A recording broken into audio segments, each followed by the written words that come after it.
Hello friends.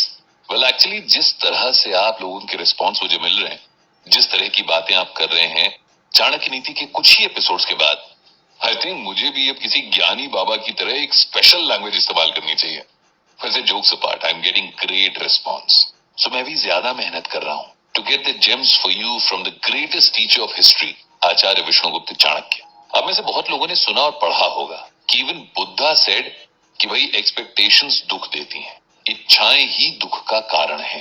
आज भी हम इसी बारे में बात करेंगे कि ऑफिस में आप कैसे लीस्ट एक्सपेक्टेशन में बेस्ट रिजल्ट्स पा सकते हैं। ऑफ कोर्स आचार्य चाणक्य की टीचिंग्स के जरिए ही मैं आपको ये बताने वाला हूँ। भाई मैं कोई बड़ा ज्ञानी नहीं हूँ, लेकिन आचार्य चाणक्य की नीति की स्टडी करके कोई भी ज्ञानी बन सकता है। So let's go on this journey together. Human tendency है कि वो हर जगह अपनी एक्सपेक्टेशन का पहाड़ खड़ा कर लेता है। उसके बाद when things don't go as per expectation तो लोग फ्रस्ट्रेट हो जाते हैं। पर्सनल लाइफ में ऐसा होता है तो आपके रिलेशंस अफेक्ट होते हैं, लेकिन जब प्रोफेशनल सेटअप में ऐसा होता है तो आपके करियर पर इसका असर पड़ता है। ऑफिसेज में हम बहुत ज्यादा पर्सनल होकर अपना ही नुकसान करेंगे। तो सवाल यह है कि ऑफिस में कितनी एक्सपेक्टेशन रखें और किससे एक्सपेक्टेशन रखें, या क्या बिना एक्सपेक्टेशन के कॉर्पोरेट में काम करना पॉसिबल है भी? अगर आप भी उन लोगों में से हैं जो हर ऑफिस में अपना बेस्टी बनाते हैं और बाद में रोते हैं कि कोई आपकी फीलिंग्स नहीं समझता, लोग आपको यूज करते हैं, and the list goes on, तो भाई दोस्त, आपको अपनी प्रोफेशनल लाइफ को मैनेज करने की जरूरत है। एक्सपेक्टेशन वर्सेस रियलिटी की इस जंग में जीत हमेशा रियलिटी की होती है। इसीलिए आप जितना रियलिटी के करीब रहेंगे, हर्ट होने के चांसेस उतने ही कम रहेंगे। कष्टम च खलु मूर्खत्वम, कष्टम च खलु यौवनम, कष्टम तु कष्टतरम चैव परगेह निवासनम। आचार्य चाणक्य कहते हैं कि मूर्खता और जवानी का डेडली कॉम्बिनेशन दुखदायक होता है। मूर्ख यानी इडियट होना बहुत कष्टदायक है, क्योंकि वो न सिर्फ खुद को नुकसान पहुंचाता है बल्कि दूसरों की भी बैंड उसकी वजह से ही बचती रहती है। इसीलिए सबसे पहले तो ये गोल्डन रूल बना लें कि किसी भी ऐसे कलीग से बहुत ज्यादा ओपन अप ना हो जो आपसे उम्र में काफी छोटा हो और बहुत बोलता हो। कई बार हम जूनियर्स के मस्खरेपन को कूल समझ लेते हैं, लेकिन sometimes it's very tough to take a joke. कई बार सिचुएशन ऑकवर्ड हो जाती है। ये बात अपने दिमाग में डाल लीजिए कि ऑफिस और पर्सनल लाइफ दो अलग चीजें हैं।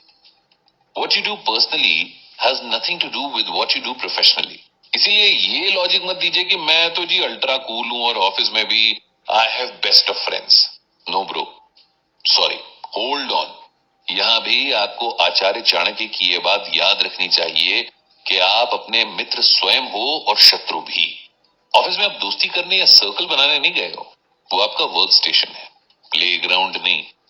अब आप प्लेफुल होते हुए अपने ऑफिस में काम निपटा तो सकते हैं, लेकिन हर मोमेंट आपको ये याद रखना होगा कि everything you do in office, उसके लिए आपको जज किया जाएगा। मैं ये नहीं कह रहा कि ऑफिस में दोस्त नहीं बन सकते, लेकिन ये दोस्ती ऑफिस के बाहर सेलिब्रेट हो। ऑफिस में कलीग का रिश्ता ज्यादा इंपॉर्टेंट है। कई बार ऐसा होता है कि कोई हमारा जूनियर या सीनियर ऑफिस में हमारा जिगरी दोस्त बन जाता है। ऐसे में हम काम की बात पर भी उसको डांट नहीं सकते, रूडली बात नहीं कर सकते, जो कि गलत है करना, पर सख्ती जरूरी है। ऐसे लोगों को आप टाइमलाइन की बात पर भी लेक्चर नहीं दे सकते, तो आपकी पावर आप खुद लिमिट कर देते हैं दोस्ती के चक्कर में। इससे प्रोडक्टिविटी बिग टाइम इफेक्ट होती है, आपकी परफॉर्मेंस भी खराब होती है। इसीलिए ऑफिस प्रेमाइसेस के बाहर अपने पर्सनल संबंध छोड़कर एंटर करें। अच्छा, इसमें एक और एंगल है, लव इंटरेस्ट का। मैं जानता हूं ये सिचुएशन बहुत से लोगों के साथ आई है और आती रहेगी।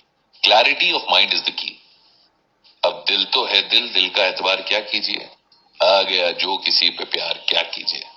देखिए, अगर आप लीडरशिप रोल में हैं और ऑफिस की किसी कलीग, मेल फीमेल जो भी हो, उस पर आपका दिल आ गया, जब उससे बात होती है तो अंदर बटरफ्लाई से भी उड़ती है, आपका मन भी काम में कम लगता है। ये डेडली सिचुएशन है, यहां संभल जाना ही बेहतर है। ये पीरियड जितना एक्सटेंड होगा आपके प्रोफेशनल लाइफ के लिए, ये उतना ही बुरा है। आप अपने ऑफिस क्रश के सामने न तो खुलकर काम कर पाएंगे, न उसकी गलती होने पर उसे डांट पाएंगे।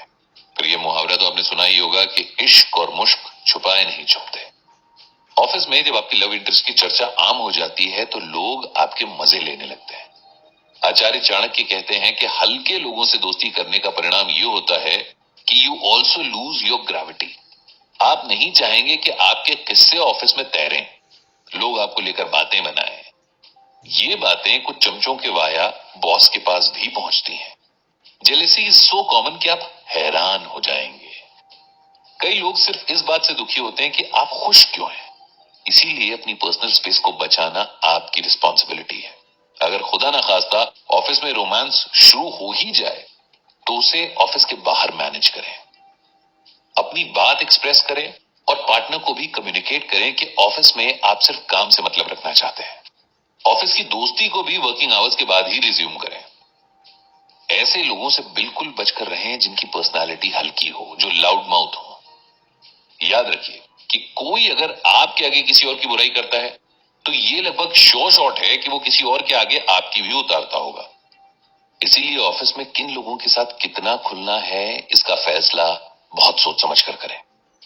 जिस दिन हम पर्सनल और प्रोफेशनल लाइफ में गैप रखना सीख जाएंगे हमारी लाइफ बहुत सॉर्टेड हो जाएगी। और ये कोई रॉकेट साइंस नहीं है। बाकी और समस्याओं के लिए है ना हमारे आचार्य विष्णुगुप्त चाणक्य। इसीलिए don't be an emotional fool. किसी ने बड़ी अच्छी बात कही थी एक इंटरव्यू में कि इस दुनिया में सबके सामने नहीं रोना चाहिए क्योंकि दुनिया आंसुओं का सौदा कर लेती है।